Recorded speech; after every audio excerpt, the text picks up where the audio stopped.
Hello spicy drums. Today recipe బొబ్బట్లు ఎలా చేయాలో చూద్దామా. ఫస్ట్ ఒక బౌల్లో 2 కప్స్ వరకు శనగపప్పుని వేసుకొని నానబెట్టి పక్కన పెట్టుకోవాలి. అలాగే 3 కప్స్ వరకు గోధుమ పిండిని వేసుకొని అందులో కొంచెం సాల్ట్, పసుపు, 2 స్పూన్స్ వరకు గీ యాడ్ చేసుకొని బాగా కలుపుకోవాలి.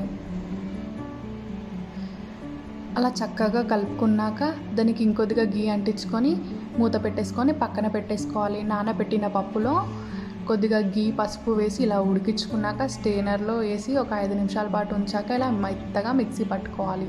ఇప్పుడు ఇంకొక బౌల్లో 2 కప్స్ వరకు బెల్లం వేసి కొద్దిగా వాటర్ యాడ్ చేసుకొని బెల్లాన్ని కరగనిచ్చుకోవాలి. బెల్లం ఇలా అయ్యాక మనం మిక్సీ పట్టుకున్న పప్పుని కూడా ఇందులో కొద్దిగా వేసుకోవాలి.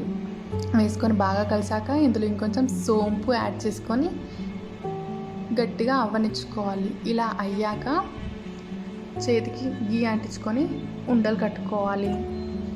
అదేవిధంగా గోధుమ పిండిని కూడా సేమ్ సైజులో రెండుటిని ఉండలు చుట్టేసుకోవాలి.